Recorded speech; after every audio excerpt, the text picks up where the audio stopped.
महाराज की जय।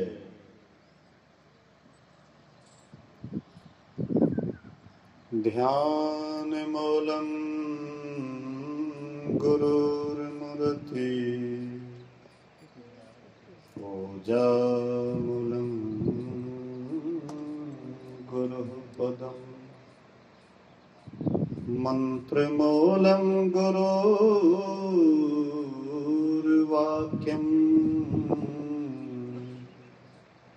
मोक्ष मूलम गुरु कृपा। धन्य धन्य सतगुरु सुखदा महिमा कही न जाए। जो कछु कहो तुम्हारी कृपा मोते कछु न बसाए। सर्वत्र सर्वदा वर्तमान सद्गुरु महाराज जी के पावन चरणों में कोटि कोटि नमन। उपस्थित गुरुजन, धर्म प्रेमी सत्संगी बंधुओं, पूजनीय माताओं तथा भक्तिमती बहनों,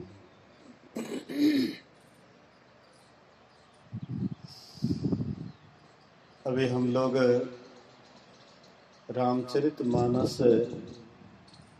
सप्तम सोपान उत्तर कांड से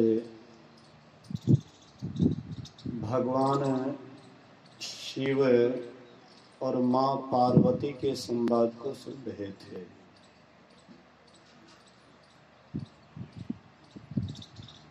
भगवान शिव मां पार्वती को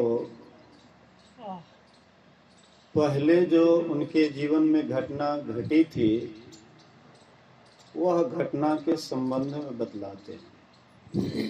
अगर ऑपरेटर है तो थोड़ा साउंड के वॉल्यूम को तेज कर देंगे। बोलिए श्री सद्गुरु महाराज की जय। ऑपरेटर अगर सुनते हैं तो साउंड के आवाज को थोड़ा तेज कर देंगे। स्पीकर बोलता है कि नहीं बोलता है? स्पीकर बोले सर। बोलिए श्री सद्गुरु। तो भगवान शिव मां पार्वती को सुना रहे हैं। क्या सुना रहे हैं? बढ़िया से सुनिए। भगवान शिव कहते हैं कि हे पार्वती, जब तुम सती वाला शरीर छोड़ दी प्रजापति दक्ष के यज्ञ में, और ये बात आप लोग बहुत बार सुन चुके होंगे, सती का शंकर जी से वियोग कैसे हुआ, इस बात को आप लोग बहुत बार सुने होंगे। यादगारी के लिए थोड़ा सा दोहरा रहा हूं, क्योंकि पाठ आज का गंभीर हुआ है, ध्यान पर पाठ है, उस पर भी बोलना है। तो भगवान शिव एक बार जंगल से गुजर रहे थे, साथ में सती भी थी, और जैसे जा रहे थे तो भगवान श्री राम नर शरीर धारण करके लीला के क्रम में जंगल में स्त्री के विरह में, पत्नी के विरह में जंगल जंगल भटक रहे थे। कुछ समय जानकर, अच्छा समय नहीं जानकर शिव जी ने परिचय नहीं किया और अलग से ही प्रणाम कर लेते हैं, जय सच्चिदानंद। सती जी पूछती है कि आपने ये पगले बुद्धि वाले राजकुमार जो स्त्री के विरह में जंगल जंगल भटक रहा है, आपने इसको प्रणाम क्यों किया?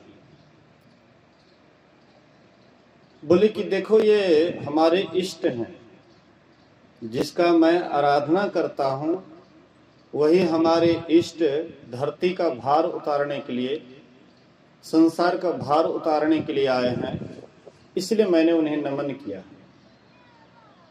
बोले कि अगर ये आपके इष्ट होते, अगर भगवान विष्णु होते तो आप ही के जैसे त्रिकालदर्शी होते और वे जान जाते कि हमारी पत्नी को किसने चुरा के ले गया। लेकिन ये तो साधारण पगले बुद्धि वाले राजकुमार लगता है। भगवान शिव कहते हैं कि तुम नहीं जानती है, ये अभी नरलीला कर रहे हैं, नरलीला कर रहे हैं। तो जैसा शरीर पाते हैं उस तरह का लीला करना पड़ता, नहीं तो लोग परख लेंगे कि यही परमात्मा है, यही विष्णु भगवान है, लोग जान जाएंगे। इसीलिए साधारण नर की भांति, जैसे साधारण मनुष्य की पत्नी खो जाती है, अगर सही में पत्नी होती है, अगर अच्छी गुण वाली होती है तो पति भी उनके याद में पगला जाते हैं।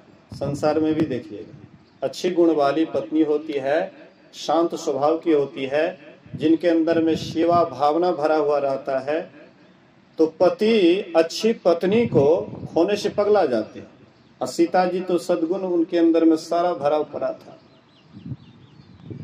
तो जैसे साधारण मनुष्य संसार में करते हैं, रहते हैं, इसी भांति भगवान राम भी कर रहे थे। ये देख करके सती को भ्रम हो जाता है, लाख समझाए शिव जी लेकिन नहीं समझे। अंत में भगवान शिव कहते हैं कि तुम मेरी बात पर यकीन नहीं करती है, विश्वास नहीं करती है, तो काहे न जाकर के परीक्षा ले लेती है। तो भगवान एक बट वृक्ष के नीचे बैठ गए और सती जी से कहते जाकर के तू परीक्षा ले लो। तो सती जी जाती है और जिधर से राम भगवान आ रहे थे लक्ष्मण के साथ, उसी रास्ते में सीता जी का वेश बना करके बैठ गए रास्ते में। लक्ष्मण के मन में हुआ कि शायद मां सीता मिल गई, लेकिन राम भगवान जानते थे सब रहस्य को। निकट आए और कहते हैं, मां सबरी, मां सती, तुम अकेले जंगल में क्यों फिर रही है? तुम्हारे पतिदेव भगवान शिव कहाँ, और तुम अकेले जंगल में इस तरह से स्त्रियों को शोभा नहीं देता है।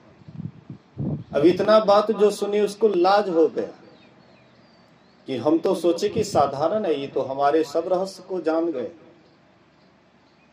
बोले कि सती डर के मारे आंख बंद कर लेती है। आंख बंद करती है तो वही राम जी, वही सीता जी, वही लक्ष्मण। फिर आंख खोलती है, वही दिखाई पड़ता है, जिधर देखती वही दिखाई पड़ता है। अंत में वह डर जाती है और डर के मारे थर थर कांपने लगी। और उसके बाद जब उसका आंख खुला तो कहीं पर कुछ नहीं देखती है और गए शिव जी के पास। शिव जी ने कहा कि क्या तूने परीक्षा ले ली? बोले कि ना ना ना ना, मैं कोई परीक्षा नहीं ली, मैं तो आप ही की भांति गई, प्रणाम करके आ गई। शिव जी सोचे कि हम इतना इसको समझाए, ये एक बात को भी नहीं समझे, ऐसे कैसे ये जाकर के प्रणाम करके आ सकती है। शिव जी ध्यान करते हैं। बोलिए श्री सद्गुरु महाराज। ध्यान की विशेषता समझ लीजिए। बहुत आदमी ध्यान के रहस्य को नहीं जानते हैं, इसलिए कहते हैं अखमुन्ना मत है, अखमुन्ना मत है, ये आंख बंद कर लेते हैं, इससे क्या मिलने वाला है। तो रात को आंख बंद करते हैं तो आपको क्या मिलता है? रात में खा पी करके जो जाते हैं बिस्तर पर तो आंख बंद कर लेते हैं तो क्या मिलता है? आप कहिएगा कि कुछ नहीं मिलता, आपको बहुत कुछ मिलता है, लेकिन आपको पता नहीं है। जितना भी दिन भर में आपका हरासमेंट है, बस अब रहने दीजिए, आगे छेड़छाड़ मत कीजिए। बोलिए श्री सद्गुरु। दिन भर का हरासमेंट, दिन भर का अशांति, दिन भर का जो आपके भीतर में हलचल होता है, रात में आप सो जाते हैं, आपका सारा हलचल समाप्त हो जाता है, एकदम आप शांत हो जाते हैं, स्थिर हो जाते हैं, और एक ऐसा आनंद आपको मिलता है, एक ऐसा सुख मिलता है कि होश में तो नहीं रहते हैं, रहते तो बेहोश हैं, लेकिन उसका पता कब लगता है? जब आप जग जाते हैं। जगते हैं तो कहते आहा, आज हमने बड़ा आराम से सोया, बड़ा चैन मिला। रोगी है, रोग से दिन रात परेशान है, तड़प रहा है, दर्द के मारे तड़प रहा है, लेकिन वह रोगी को जब नींद आ जाती है तो बेचारे सारे दुख को भूल जाते हैं, सब दर्द को भूल जाते हैं। वहां पर कौन सा सुख लगा? हम आप उसी से नफरत करते हैं जिससे शांति मिलती है। ध्यान से शांति मिलती है, ध्यान का नाम सुनकर के भी शांति मिलती है। यहां पर 2 समय ध्यान रखा गया। कुछ आदमी को अच्छा नहीं लगा होगा, उनको तो चाहिए रमन चमन, उसको तो चाहिए ढोलक हारमोनियम, उसको तो चाहिए गाना बजाना, बाहर बाहर खेल चाहिए। लेकिन शिव जी कौन चीज किए? वही खेल देखने लगे, इसीलिए सती के करतूत को जान गए। कौन खेल किए? आंख बंद कर लिए। ये आंख बंद करने में इतना रहस्य छिपा हुआ है, इतना रहस्य छिपा हुआ है कि सारा भेद खुल जाएगा। आप किस जन्म से आए हैं इस बात को भी आप ध्यान से जान जाइएगा। आगे जो आपका जन्म होने वाला है, कहां जाइएगा, ये भी बात को आप जान जाइएगा। ध्यान में कितना बड़ा बल है। कौन कहां से आया है इस बात को भी आपको जानकारी हो जाएगी, और कौन कहां जाएंगे इस बात को भी आप जान जाएंगे। ये ध्यान का चमत्कार है, ध्यान की विशेषता है। लोग ध्यान ही से भागते हैं, दीक्षा तो ले लेते हैं कि हम संत मत के सत्संगी हैं, लेकिन ध्यान का नाम सुनते हैं उसको 104 डिग्री बुखार लग जाता है। जिसको बुखार लगता है उसको बढ़िया बढ़िया भोजन दीजिए, कहेगा भोजन तितलाई हटा, दूध भात दीजिए हटा नहीं निकला। क्यों? दूध तीता लगता है? नहीं। बोलिए श्री सद्गुरु महाराज। देखते हैं बच्चा कितना बढ़िया संस्कार है। हम बोलते हैं तो उसका उल्टा बोलता है, दूध तीता लगता है। हम बोले दूध तीता लगता है, दूध तीता लगता है। संस्कार कैसा है? और ये संस्कार डालने वाले कौन है? यही है माता पिता। देखते हैं पुरुष की संख्या है, पुरुष तो ऐंठ है, हम कोनो कम, हम किसी से कम। वो महात्मा सब है तो हम क्या है? हम कोनो छोटका महात्मा है। महात्मा सब आते हैं खाते हमरे बल पर, हम कमा करके खिलाते हैं महात्मा को। देखिए कितना पुरुष, ये जो है ना मस्तिष्क, ये पुरुष जो है मस्तक वाला, उसके अंदर में गुण होता है। अहंकार, आकाश अहंकार का प्रतीक है, धरती नम्रता का प्रतीक है। कहीं भी देखिए सत्संग में मां बहनों की विशेष संख्या होती है। कहीं भी जिला वार्षिक अखिल भारतीय कोई भी, चाहे पूजा पाठ वाला जगह, मेले ठेले क्यों नहीं हो, जिधर भी देखिए ज्यादा मां बहनों की ही भीड़ है। ये धरती का प्रतीक है, धरती नम्रता का प्रतीक है, और आकाश अहंकार का प्रतीक है, पुरुष आकाश का प्रतीक है। इसलिए पुरुष में जल्दी दिमाग में नहीं हटेगा। इतना कचरा भर करके रखता है पुरुष, इतना संसार का कचरा भर लेंगे कि सही बात उसके सुनने में उसको कैसे लगता है। कहता है कि हम उनसे कम हैं, हम महात्मा से कोनो कम हैं, हम में क्या कमी है। वो मंच पर बैठेंगे, हम नीचे बैठेंगे। क्यों नीचे में बैठेंगे? देखिए यही है, यही कुसंस्कार जो बच्चे के अंदर में होता है, जो साधु महात्मा बोलते हैं तो उसका उल्टा बोलता है कि माँ बाप से ही आया है, माँ बाप ही उसके अगवा है। संस्कार डालने वाला, अच्छा संस्कार डालने वाला और संस्कार को बिगाड़ने वाला भी माँ बाप ही है।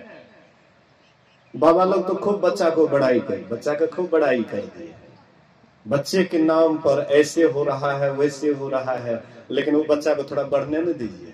और जैसे टच मोबाइल मिलेगा तो बच्चा ही महात्मा को देखेंगे, ये सब कौन कौन महात्मा कहाँ से आया है, हमारे मतलब यथी पर बरही पर ये महात्मा लोग आए थे सत्संग करने के लिए, इसलिए आकर के प्रणाम करें। गया समय, अब ये सब चलने वाला नहीं है, धीरे धीरे सब स्थगित हो जाएगा। लोग सुनना ही नहीं चाहते हैं। जिससे संस्कार बदलेगा वो बात को सुनना नहीं चाहते हैं, जिससे संस्कार बिगड़ेगा उसको खूब गौर से देखते हैं, टकटकी लगा करके देखते हैं। अभी मैं यहाँ पर बैठा हुआ था, उधर से धूप आ रहा था। हाँ, कुछ माँ बहनें इधर बैठी हुई थी, धूप लग रहा था, तो हमारे मन में बड़ा कैसे न लग रहा था कि देखिए हम पंखा में हैं, हमारे पास धूप भी नहीं है, उधर धूप आ रही है। हम नजर से देख रहे थे कि कोई युवक आएगा तो कहेंगे पंखा थोड़ा इधर कर दो, उधर भी थोड़ा लगेगा। देखिए, साधु महात्मा केवल आपके शरीर की ही सुरक्षा नहीं, आत्मा की भी सुरक्षा करने के लिए चाहते हैं। लेकिन आप हैं कि आप अपना तन मन गुरु महाराज के चरणों में नहीं रखना चाहिएगा। अहंकार से इतना फुले हुए हैं कि बेचारे पहले से ही कचरा वाला पानी भरा हुआ है, तो गंगा जल जो ऊपर से डालेंगे तो सब ढरक जाएगा, नीचे गिर जाएगा, नहीं अटेगा। गंगा जी में बोतल लेकर के जाइए, आप पहले से ठेपी कचरा वाला गंदा जल डाल करके ठेपी लगा दिया, गंगा जी में डुबा दीजिए, क्या फर्क पड़ेगा। शराब का बोतल है, ठेपी लगाया हुआ, उसमें डुबा दीजिए गंगा जल में, क्या फर्क पड़ेगा, कोई फर्क नहीं पड़ेगा। तो गंगा तो यहाँ आए हैं, एक एक ऐसे साधु आए हैं कि शायद उसके दर्शन के लिए देवता भी तरसते होंगे, लेकिन आपको हमको पता नहीं। लेकिन हम आप ऐसे गवार हैं, ढोल गवार, शूद्र पशु नारी, ये सब ताड़न के अधिकारी। इसीलिए महापुरुष कहते हैं कि थोड़ा सुनो, समझो, थोड़ा सा विचार करो। जीवन में परिवर्तन चाहते हो तो अच्छे लोगों का सुनो। जो अच्छे लोग होते हैं वे आपको अच्छी सलाह देंगे। पुराने जमाने में राजा महाराजा के पास में कोई कमी नहीं थी,